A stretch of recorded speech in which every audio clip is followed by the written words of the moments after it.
Olá, boa tarde, sejam todos muito bem-vindos a mais uma edição do Redação Hit. A partir de agora você acompanha as principais notícias dessa tarde de sábado. O Brasil recebeu quase 2 milhões de aparelhos da China que modificam as TVs comuns. São os piratas que, além da imagem melhorar, roubam o sinal de aplicativos. E ainda tem comprador que reclama quando não consegue sintonizar aquele filme tão aguardado. Sem pagar nada, é claro. A maioria dos dispositivos chegava ao país por navio, sendo cerca de 50% para o porto de Santos, São Paulo, e 21% para o porto de Paranaguá, Paraná. Os dados foram obtidos após uma análise dos registros de importações com foco em dados, como o preço e o peso de cargas, de acordo com a Aliança. O Paraguai também é destino comum das TV Box irregulares fabricadas na China. A Aliança, a Associação de Empresas contra Pirataria Audiovisual na América Latina, registrou a chegada de 450 mil aparelhos ao país em 2023, mas já tinha notado um pico de mais de 2 milhões de dispositivos em 2019. Modelos de TV Box como Duasat e BTV, vendidos no Brasil sem autorização da Agência Nacional de Telecomunicações, Anatel, são alguns dos que tinham os serviços piratas. Os serviços cobravam entre R$ 16 a R$ 27 por mês para liberar o acesso aos conteúdos. Com a derrubada dos serviços, muitos consumidores que pagaram pelas assinaturas recorreram até mesmo ao Reclame Aqui, mas por ser uma compra de um conteúdo pirateado, o Procon de São Paulo informa que o consumidor abdica de seus direitos ao adquirir um produto irregular. Na Argentina, um dos escritórios tinha cerca de 100 funcionários com foco em marketing, vendas, atendimento ao clientes e tradução de aplicativos. A estimativa é que o esquema teve um faturamento anual de quase 200 milhões de dólares, o que representa R$ 1 bilhão, segundo a Aliança. A Anatel afirma que colabora com entidades como a Aliança e a Associação Brasileira de Televisão por Assinatura para bloquear o funcionamento das TV Box não homologadas e o conteúdo de serviços de streaming pirata. A Agência Brasileira de Inteligência divulgou uma radiografia das facções criminosas no Brasil. O PCC, o Comando Vermelho e o Terceiro Comando Puro atuam no país inteiro, mas existem mais 31 com capacidade para prejudicar a segurança de um estado. A Agência Brasileira de Inteligência organizou uma reunião em Brasília para tratar sobre a expansão do crime organizado no país diante da mega operação contra o Comando Vermelho no Rio de Janeiro, com 121 mortos. Um oficial da ABIN relatou que foram fechadas alianças com grupos que enfrentavam a facção criminosa rival, PCC, o que acabou ajudando na expansão. Além disso, há 10 anos, a facção carioca era predominante em 4 estados e hoje está em 20. No encontro, o coordenador-geral de análise de conjuntura da ABIN, Pedro Souza Mesquita, afirmou que o Comando Vermelho está envolvido em todos os confrontos entre facções criminosas no país. Além do CV, o primeiro comando da capital, o PCC em São Paulo, e o terceiro comando puro, também no Rio, foram listadas 31 facções com forte atuação no território nacional que são capazes de colocar em risco a segurança de um estado inteiro. De acordo com as informações divulgadas, a atuação do PCC cresceu bastante no exterior, sendo presente em 28 países e pouco mais de 2 mil integrantes mapeados fora do Brasil, o que acabou abrindo brecha para o Comando Vermelho expandir suas atuações em outros estados. As discussões para conter a expansão do crime organizado no país ganharam força recentemente. Primeiro, porque o presidente dos Estados Unidos, Donald Trump, queria incluir o Comando Vermelho e o PCC na lista de terroristas. Depois, por conta da mega operação no Rio de Janeiro na semana passada. Com isso, a discussão no Congresso ganhou força para enquadrar as facções criminosas na lei de antiterrorismo. E após a carta de apoio à operação realizada nos complexos da Penha e do Alemão na semana passada, o Itamaraty minimizou o contato do governador Cláudio Castro com o governo de Donald Trump, dizendo que a manifestação da agência antidrogas dos Estados Unidos não tem peso político e nem representa a posição oficial de Washington. O Itamaraty minimizou na última quinta-feira a relevância dos contatos recentes entre o governo do Rio de Janeiro e autoridades americanas ligadas à administração de Donald Trump, após a divulgação de uma carta enviada pela Agência de Combate às Drogas, lamentando a morte de 4 policiais em operação nos complexos do Alemão e da Penha na semana passada. O documento enviado pelo governo do Rio solicita a inclusão do Comando Vermelho na lista de sanções e designações dos Estados Unidos, tentando assim legitimar a facção criminosa como grupo terrorista ou organização transnacional. Carimbada em vermelho como confidencial, a análise estratégica elaborada pela Subsecretaria de Inteligência Integrada subordinada diretamente ao governador Cláudio Castro sugere a aplicação de sanções aos integrantes do CV, principalmente de natureza econômica. Segundo o delegado da polícia, Victor Santos, ao defini-los como organização terrorista com base na regulamentação americana, o governo estadual passaria a ter vantagens estratégicas. Com isso, seria possível alinhar a atuação brasileira às políticas de contra-terrorismo global, facilitar a extradição de chefes refugiados em países como Paraguai e Bolívia, ampliar a cooperação com o Interpol, DEA, FBI e a ONU no combate a redes de tráfico de armamento pesado, além de estender as sanções a empresas de fachada. A Embaixada dos Estados Unidos em Brasília manteve silêncio sobre o episódio, o que, na avaliação de integrantes do governo brasileiro, reforça o entendimento de que o caso não tem peso diplomático. O governo Lula, contudo, se opõe à iniciativa por temer que a medida abra brechas para sanções econômicas ao Brasil ou para ações americanas mais invasivas, sob o pretexto de combate ao narcoterrorismo. Um jovem caiu em um buraco de 25 metros em Santo André e ficou 4 dias perdido em junho do ano passado. Ele chegou a pedir uma indenização da prefeitura, porém este pedido foi negado. Vamos conferir. A história é impressionante. Um rapaz caiu em um poço de 25 metros de profundidade e ficou 4 dias desaparecido. O caso aconteceu em junho do ano passado, no Parque Guaraciaba, em Santo André. O nome dele é Jefferson Gabriel, que na época tinha 19 anos. E depois disso, ele moveu uma ação de danos morais contra a prefeitura local. As imagens mostram o momento em que os guardas do parque encontraram ele dentro do buraco. O rapaz passou 4 dias gritando por socorro. Faz só o lado, irmão, ele põe em volta dos braços. Você tá sentindo dor aonde?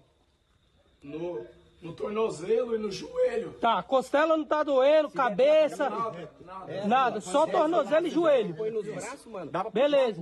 Jefferson disse que costumava andar pelo caminho e que o poço estava coberto por madeiras, mas não havia nenhuma sinalização de aviso. E ao cair, acabou quebrando a perna. O jovem disse que não acreditava que sairia vivo de lá e acusou a administração do parque de negligência. E por isso pediu uma indenização de R$500 mil. Peraí. Cabeça aí, Carvalho. Devagar agora, senhor. Devagar. Cabeça aí, ó. Parou. Segura. Já dá pra pôr a prancha aí, hein? A prefeitura, por sua vez, alegou que o buraco estava em um local de mata fechada e que ele assumiu o risco ao ir até lá. No primeiro julgamento, em agosto, a Justiça deu ganho de causa para a prefeitura. E agora, em outubro, o Tribunal de Justiça não aceitou o recurso apresentado por Jefferson novamente. Vai aliviando assim tá bom. Também tá bom. Pode aliviar até o final. Aí, já tá na frente. Aí, tá na frente. Muito bom. Descer um pouco aí. Ótimo, só pagar um pouco para soltar o sistema aqui, né? Espera para soltar o sistema, só aliviar um pouco, a gente tira ele daqui.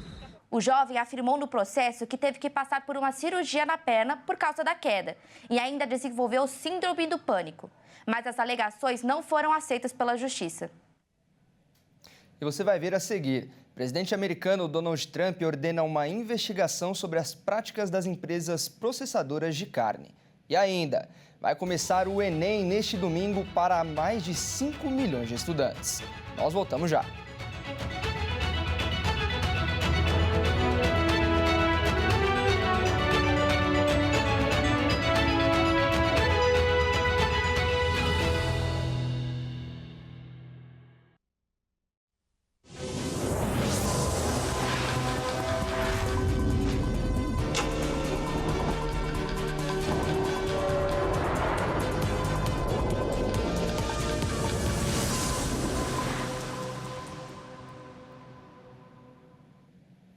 O presidente dos Estados Unidos, Donald Trump, ordenou uma investigação sobre as práticas das empresas processadoras de carne, as quais acusa de agir em conluio para fixar os preços recordes para a carne bovina. O custo de vida voltou a ocupar o centro do debate político nos Estados Unidos em uma semana marcada pelas duras derrotas sofridas pelo Partido Republicano nas eleições locais.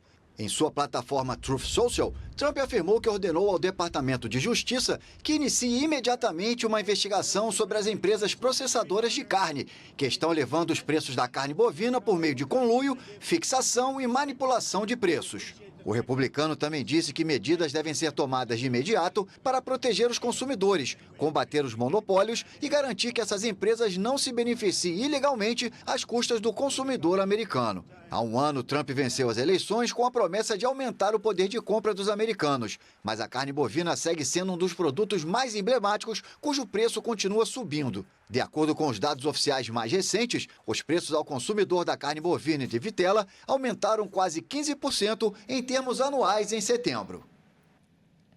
Os problemas nas tubulações brasileiras causam um desperdício anual de mais de 7 bilhões de litros de água. Tudo isso mesmo com a crise hídrica. Algumas empresas encontraram um bom negócio desenvolvendo técnicas para localizar os vazamentos. Com o agravamento da crise hídrica e os impactos das mudanças climáticas, empresas e concessionárias de saneamento em todo o país têm recorrido à tecnologia para reduzir o desperdício de água. Segundo o Instituto Trata Brasil, o país perdeu mais de 7,2 bilhões de metros cúbicos de água tratada em um ano, volume que seria suficiente para encher quase 3 bilhões de piscinas olímpicas. Diante desse cenário, companhias públicas e privadas estão investindo em inovação para tornar o sistema de abastecimento mais eficiente e sustentável. Entre as soluções em desenvolvimento estão sensores inteligentes, robôs e sistemas de inteligência artificial capazes de identificar vazamentos e falhas nas redes de distribuição de forma rápida e precisa. Startups especializadas têm criado ferramentas que substituem o antigo método manual de escuta acústica por dispositivos digitais que analisam os sons emitidos pelas tubulações e localizam rupturas invisíveis a olho nu. Uma das inovações em teste é o sistema Iris, que utiliza algoritmos para reconhecer ruídos específicos de rompimentos subterrâneos. Instalada junto ao hidrômetro de residências e comércios, a tecnologia envia alertas automáticos em tempo real, permitindo que as concessionárias atuem de forma imediata. Em um projeto piloto realizado em uma rede de 11 quilômetros, o Iris ajudou a detectar 10 vazamentos, resultando na economia de 30 mil metros cúbicos de água em apenas 2 meses. A Sabesp, responsável pelo abastecimento de mais de 28 milhões de pessoas em São Paulo, também tem apostado em tecnologias de sensoriamento remoto. A empresa firmou parceria com a israelense Asterra para usar imagens de satélite combinadas com inteligência artificial, permitindo o monitoramento de grandes áreas de forma simultânea.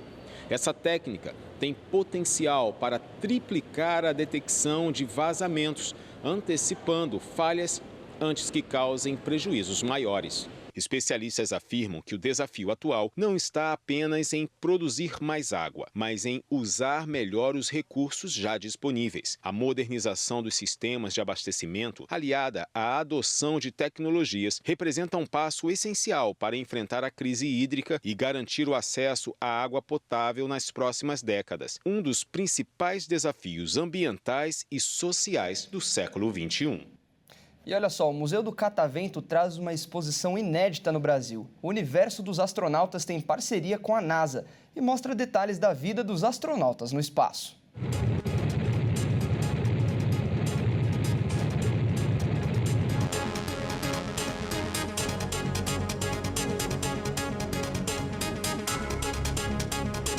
Pela primeira vez no Brasil, o Museu Catavento traz a exposição Universo dos Astronautas, que começou nesta segunda-feira e traz diversos itens exclusivos cedidos pela NASA e pelo Museu Americano Cosmos-Fair. Um destaque para o traje de treinamento original de Charles Duke, que foi a 10ª pessoa a pisar na Lua na missão Apollo 16. Okay, here we go, a big one. Off the ground, about 4. e muitos outros objetos de uso cotidiano dos astronautas, como câmeras fotográficas e acessórios para alimentação cedidos pela NASA. A exposição ocupa toda a área da parte de astronomia do Catavento, com 300 metros quadrados e cerca de 100 itens expostos, além de 60 fotos feitas no espaço. A amostra será dividida em 3 ambientes, com muita interatividade, projeções e, principalmente, muitas raridades. Diego Pimentel, que é educador aqui no Museu Catavento, conta um pouco sobre a exposição. É uma exposição que ela contempla bastante coisa assim, em relação à corrida espacial, desde os primeiros momentos de pensamento, assim, como a gente pode chegar ao espaço, desde a gente vai pensar um pouco do V2, da Segunda Guerra, como foi a construção tecnológica para a gente conseguir fazer um foguete, realmente conseguir chegar ao espaço. Então ele vai conversar um pouco sobre a cadeirinha Laika, que é bem famosa, o chimpanzé Ren também, que é bem famoso, até chegar ao Neil Armstrong e o Buzz Aldrin, que foram as primeiras pessoas a pisarem na Lua. E fala sobre atualmente, como hoje em dia os astronautas fazem as suas funções, o que eles fazem lá na ISS, fora no espaço também, e o futuro, que é o que eu acho legal, bacana de pensar também. O que a gente vai pensar além daquilo que a gente já construiu e já chegou. E essa é uma oportunidade única de conhecer relatos reais e objetos originais, além, é claro, de ser um prato cheio de diversão para toda a família. Lembrando que a exposição Universos dos Astronautas aqui no Museu Catavento fica disponível até o dia 1º de fevereiro. E para mais informações sobre ingressos, datas e agendamentos, acesse o site do Catavento.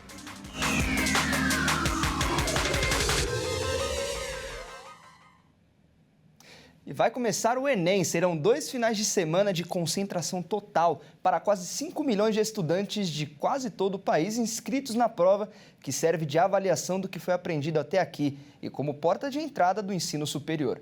Para começar, serão 90 questões, além da redação. Às vésperas da primeira etapa do Enem, que acontece no próximo domingo, dia 9 de novembro, milhares de estudantes afinam o conhecimento em cursinhos preparatórios. Mas mesmo quem está se preparando há bastante tempo não consegue fugir dela, a conhecida ansiedade que antecede o teste. A ansiedade tá 1000, não tô conseguindo nem dormir direito, só penso qual é o tema da redação. Assim como o Kimberly, esse sentimento ansioso deve ter encontrado muitos outros estudantes, afinal, o exame do Enem deste ano tem quase 5 milhões de inscritos confirmados. Separado em 2 etapas, esse primeiro dia de prova contará com 90 questões objetivas, além da redação. No clima da reta final para o Enem 2025, os estudantes estão vivendo a expectativa dos últimos ajustes. Revisar, fazer simulados e tentar controlar a ansiedade. Mas nessa reta final, o que importa é saber o conteúdo, mas também administrar o tempo da prova. O que a gente recomenda para os estudantes, dado que é uma prova extensa e cansativa, é que ele busque na prova primeiro resolver as questões fáceis. As questões fáceis geralmente são as questões que têm imagens, ilustrações, são questões mais curtas. E na primeira leitura, procurar as questões fáceis. Obviamente vai ter sempre uma dessas questões que vai ser mais difícil. Se achar difícil, não faz no primeiro momento, só faz as mais difíceis numa segunda leitura. E em um teste tão extenso como esse, chegar com uma estratégia pronta para otimizar o tempo pode ser o grande segredo. Como a redação eu tenho mais facilidade, eu pretendo começar com ela, porque já dá uma certa segurança para continuar a prova e mais segurança para fazer as questões e tudo. E é isso, para dar mais, agilizar também o tempo. Muita gente já vem se preparando para o Enem há meses, mas claro, sempre tem aquela pessoa que deixa tudo para a última hora. Faltando tão pouco tempo para o teste, será que ainda dá para revisar alguma coisa? Olha, dá, mas sabe-se que pode ser que o seu rendimento não vai ser tão bom assim. Então eu espero que, se você conseguir dar uma olhada nas provas anteriores, nas resoluções das provas anteriores em canais do YouTube, eu acho que você consegue garimpar alguns pontinhos. Vamos mudar de assunto para falar de esportes. As chances de título no Campeonato Brasileiro aumentaram bastante para o Palmeiras. Mas apesar do Verdão estar na frente, Flamengo e Cruzeiro ainda entram nessa briga. Vamos ver as chances de cada um. Com a vitória contra o Santos, o Palmeiras teve suas chances de ser o campeão do Brasileirão aumentadas. Antes, o time alviverde tinha 64,27% de chance E agora, com mais 3 pontos de vantagem em relação ao vice-líder Flamengo, a porcentagem foi para 74,35%. Com o empate dos rubros-negros contra o São Paulo, na Vila Belmiro, o time carioca viu sua possibilidade de ser campeão cair de 34,11% a 23,32%. Faltando 7 jogos para o final da competição, após os jogos dessa semana, o Palmeiras aumentou sua vantagem. Mesmo se perder o próximo jogo contra o Mirassol e o Flamengo ganhar a partida contra o Santos, o time paulista permanece com a liderança por conta da vantagem dos números de vitórias. Ou seja, líder e vice-líder teriam os mesmos 68 pontos, mas o Palmeiras teria 21 vitórias contra 20 dos cariocas. Com 5 pontos atrás do Palmeiras, 2 do Flamengo e uma vantagem de um jogo a mais que ambos, outra equipe que permanece na luta do título com esperança é o Cruzeiro, que após vencer o Grêmio, suas possibilidades foram de 1,51% para 2,33%. A equipe celeste depende apenas de uma terceira vitória seguida em sua partida contra o Fluminense na próxima semana e um deslize dos adversários. E esta edição fica por aqui. Muito obrigado pela sua companhia. Continue ligado na nossa programação. Ótimo sábado a todos e até mais.